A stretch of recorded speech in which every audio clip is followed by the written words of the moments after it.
melakukan sholat, dan yang lainnya juga telah beranjak. Tapi mengapa mereka tetap duduk dan mendengarkan Muhammad? Saudaraku Abu Yasir, mereka sedang menulis wahyu yang diturunkan kepada Muhammad yang disebut Al-Quran. Ya Huyai, wahai saudaraku, mengapa mereka menulisnya kalau mereka sudah menghafalkannya di dalam dada-dada mereka, sebagaimana yang mereka katakan? Nanti aku jelaskan. Aku rasa sekarang mereka mengetahui keberadaan kita. Ayo kita pergi dari sini.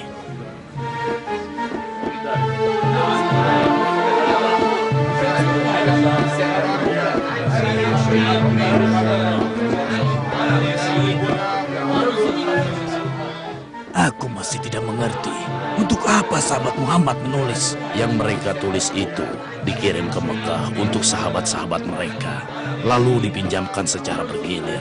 Lalu apakah di Mekah masih terdapat sahabat Muhammad? Tentu ada beberapa kaum papa yang memang tidak mampu berhijrah. Lihatlah, bukankah itu Abad bin Muslim dan putranya, dan di belakangnya adalah Abdullah bin Salam dan Habun al-Jamil. Muhammad mengatakan bahwa agama yang telah dibawanya itu adalah agama yang paling benar. Dan kami bangsa Yahudi, pengikut Taurat, dalam kesesatan. Demi Allah, hal itu benar. Kalau memang yang kau katakan itu benar, ya Abad bin Busrin, kenapa Muhammad meninggalkan Ka'bah yang sewaktu dia di Mekah, dia sholat menghadap ke arahnya. Dan sekarang, sholatnya menghadap ke Baitul Maqdis yang merupakan kiblat kami bangsa Yahudi. Cuma karena dia berhijrah ke Yasrib. Nah, dia menipu kita agar kita mengikuti apa yang dia katakan. Padahal sebenarnya dia munafik. Kurang ajar. Kalianlah sebenarnya orang yang munafik. Tidak perlu menimbulkan fitnah di antara umat, ya temanku. Pergilah. Jangan urusi mereka, ya Abah. Tidak, sebelum aku menjawab pertanyaan orang ini. Ketika berada di Mekah, Rasulullah Shallallahu Alaihi Wasallam sudah menghadap ke arah Baitul Maqdis ketika dia sholat. Dan pada saat di sana, posisi sholatnya berada di antara Ka'bah dan Baitul Maqdis. Sedangkan di Madinah, tidak seperti itu posisinya. Oh, jadi maksudmu Muhammad sudah dari awal sholatnya menghadap Baitul Maqdis, begitu? Benar. Kalau memang dia berbeda dengan apa yang kami yakini, kenapa mengikuti kiblat kami dan menelantarkan Ka'bahnya? Bagus sekali, Habun. Ayo jawab anak pintar, ayo. Kenapa tidak kau tanyakan sendiri saja kepada Muhammad tentang hal ini?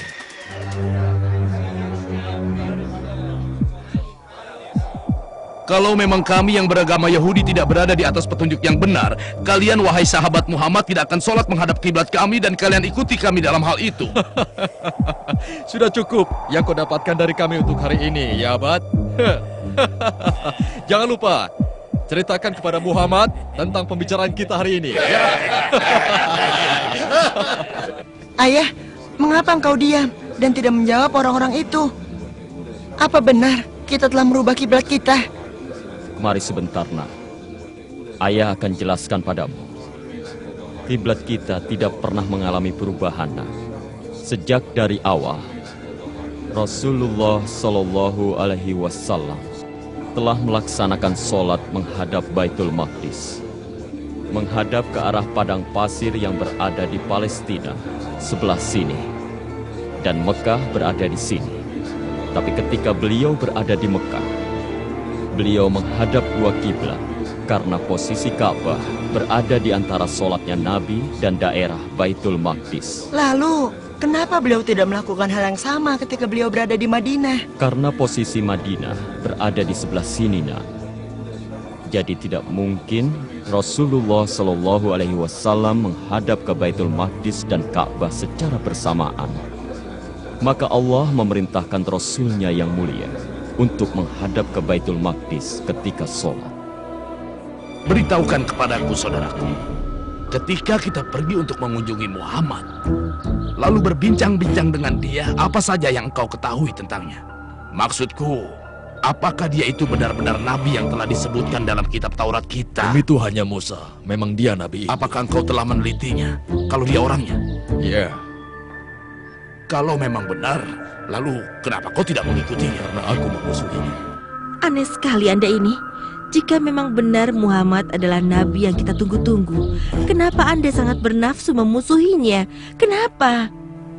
Itu karena para rahib kita yang agung meyakini kita bangsa Yahudi adalah bangsa pilihan Allah.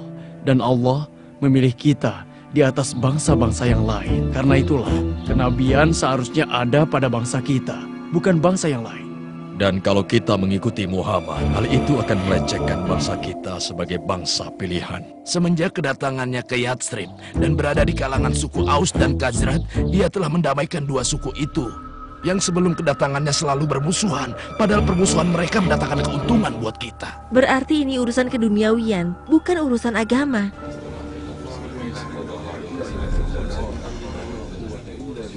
Apa yang Rasulullah Shallallahu Alaihi Wasallam katakan kepadamu? Rasulullah mengatakan bahwa beliau ingin agar Allah memindahkan kiblatnya dari kiblatnya bangsa Yahudi. Apa yang kamu katakan itu benar. Aku menyaksikan sendiri bahwa Rasulullah Shallallahu Alaihi Wasallam memandang ke langit dan memohon kepada Allah agar memindahkan kiblatnya. Kau benar. Matahari telah berada di tengah-tengah. Tidak lama lagi pasti Bilal akan memandangkan azan zuhurnya. Itulah tanda kita sholat. Kalau begitu mari kita ke masjid untuk sholat berjamaah bersama Rasulullah Shallallahu Alaihi Wasallam.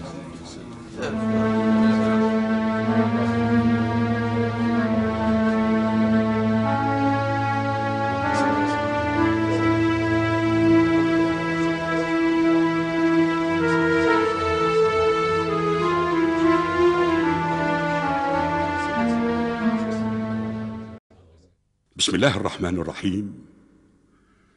قد نرى تقلب وجهك في السماء فلنولينك قبلة ترضاها فول وجهك شطر المسجد الحرام وحيثما كنتم فولوا وجوهكم شطره وإن الذين أوتوا الكتاب ليعلمون أنه الحق من ربهم وما الله بغافل عما يعملون.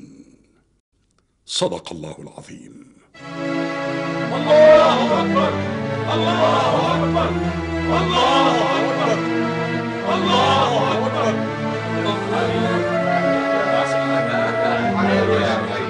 Wahai teman-teman Ansor, Allah sebagai saksi, aku telah sholat jamaah bersama Rasulullah Shallallahu Alaihi Wasallam menghadap ke arah Baitul Atiq. Maka mulai saat ini sholatlah kalian menghadap ke Ka'bah, ke arah Mekah. Allahu Akbar Allahu Akbar. Benar sekali yang kau beritakan kepadaku, ya Huyai. Tapi kami tidak akan membiarkan hal itu. Ya Abu Lahab, Oh ya, ada apa Abu Sufyan? benarkah yang sedang dibicarakan oleh kaum muslimin sekarang tentang keponakan Anda yang sudah melarikan diri ke Yathrib? Benar, benar. Mereka berkata bahwa kiblat mereka di waktu sholat telah dipindahkan ke Ka'bah. Bagus sekali. Sungguh pantas Muhammad itu bergelar makhluk terjujur dan terpercaya. Apa-apaan ini kawan? Apa kau telah meninggalkan agama nenek moyangmu dan beralih menjadi pengikut Muhammad? Sama sekali tidak. Karena dengan berkiblatnya Muhammad ke Ka'bah, itu merupakan tingginya kedudukan Ka'bah di atas Baitul Maqdis.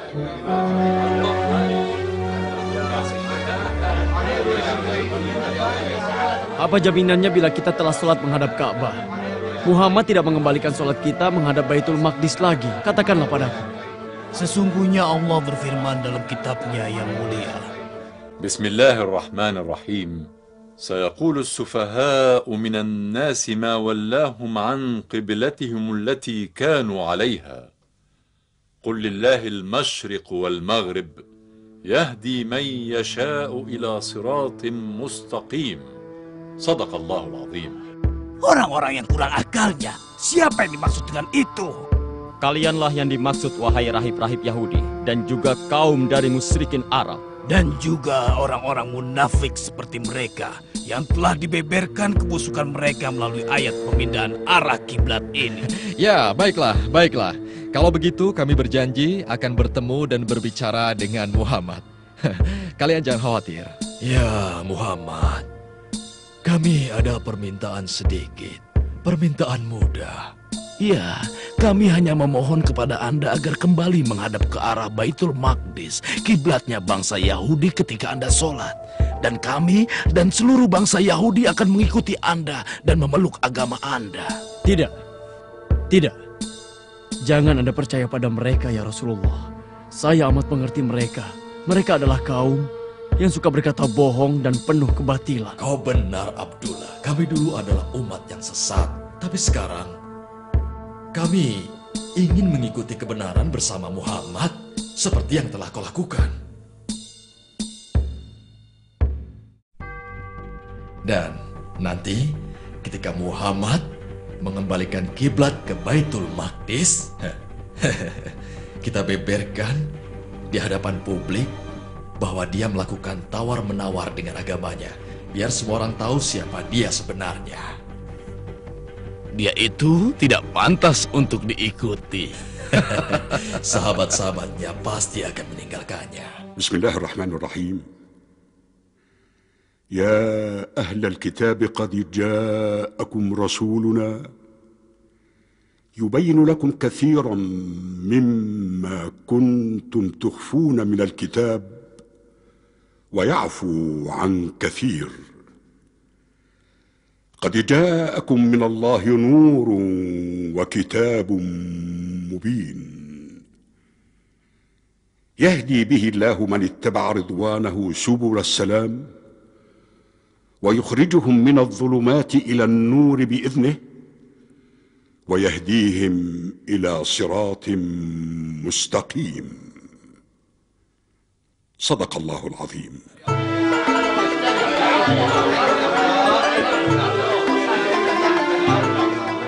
Aku sudah menyebarkan berita tawar-menawar kita dengan Muhammad kepada orang-orang di sini. Bagus, itu sangat bagus.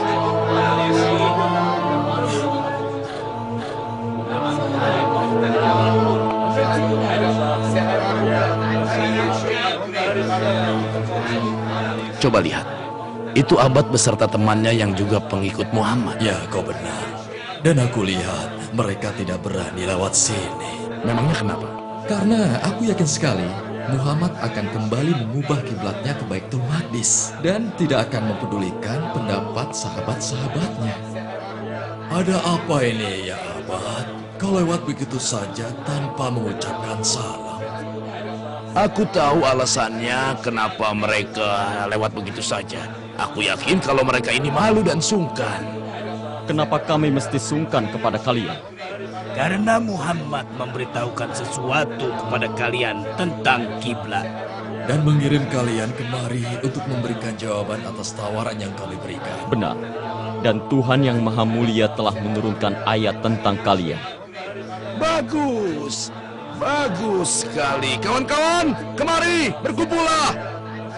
Wahai suku Aus, wahai suku Khazraj, wahai pengikut Muhammad, kemarilah. Dengarkan apa yang sudah diucapkan Nabi kalian. Ayo, ayo Abad. Beritahukan yang sudah diucapkan Nabi kalian. Ayo cepat katakan. Kenapa kau diam saja, Abad? Ayo katakan. Anak kecil inilah yang akan membacakannya kepada kalian. Ayo, bacakan pada mereka. Allah yang Maha Mulia dan Agung berfirman. Bismillahirrahmanirrahim. ولئن أتيت الذين أوتوا الكتاب بكل آية ما تبعوا قبلتك وما أنت بتابع قبلتهم وما بعضهم بتابع قبلة بعض ولئن اتبعت أهواءهم من بعد ما جاءك من العلم إنك إذن لمن الظالمين صدق الله العظيم. Allahu Akbar. Allahu Akbar. Allah menyingkap akal bulus kalian, wahai orang-orang Yahudi, dan mengembalikannya seperti senjata makan tuan, dan mewahyukan kepada nabinya agar tetap berpegang kepada kiblatnya. Kalian adalah bangsa yang membuat malu Nabi Musa dan mendustakannya. Tetapi kami adalah orang-orang yang mempercayai Muhammad dan mengikutinya, meskipun harus menyelam bersamanya ke dalam lautan. Allahu Akbar. Allahu Akbar. Tenang. Kalian jangan senang dulu. Kiblat kami Baitul Maqdis tentunya lebih utama dan lebih mulia dari Ka'bah yang menjadi kiblat kalian. Mengapa demikian, hai orang Yahudi? Itu Itu karena letaknya di tanah suci, tempat kelahiran Isa Al-Masih. Memangnya orang-orang Yahudi mempercayai kenabian Isa? Tidak sama sekali. Tetapi kalian kaum muslimin mengimani kenabiannya kan? Dan Baitul Maqdis jelas lebih agung karena tanah itu tempat berhijrahnya para nabi yang diturunkan Tuhan kalian. Jadi jelas tentunya lebih agung kan? Janganlah kalian merasa senang dengan hujah kalian, wahai Yahudi. Karena perlu kalian ketahui adanya ayat yang menyebutkan keutamaan Ka'bah. Allah Subhanahu wa Ta'ala berfirman, Bismillahirrahmanirrahim.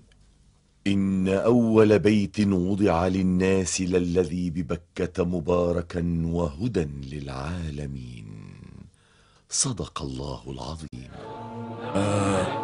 Lalu bagaimana nasib sahabat kalian yang meninggal sebelum diubah arah kiblat? Dulu mereka sholat di Baitul Maqdis, jadi sholat mereka tidak sah. Kau telah berdusta atas nama Allah ya Huyai. Allah tidak akan menyia-nyiakan iman mereka. Dan Allah memberikan mereka ganjaran pahala dengan penuh dan tidak dikurangi. Seperti yang telah Allah firmankan. Apakah kalian punya dalih yang lain? semoga Allah menghinakan kalian, wahai bangsa Yahudi. Demi Allah, kalian sudah mengenal Muhammad SAW ketika disebutkan cirinya di dalam Taurat. Tetapi kalian menyembunyikannya. Dan kalian tidak pernah mau mengakuinya. Sesungguhnya Allah, malaikat-malaikatnya dan ciptaannya melaknat kalian. Bismillahirrahmanirrahim. Innal ladzina yaktumuna ma anzalna minal bayyinati wal huda min ba'di ma bayyanahu lin-nasi fil kitabi ulaika yal'anuhumullah wa yal'anuhumul la'inun. Sadaqallahul azim.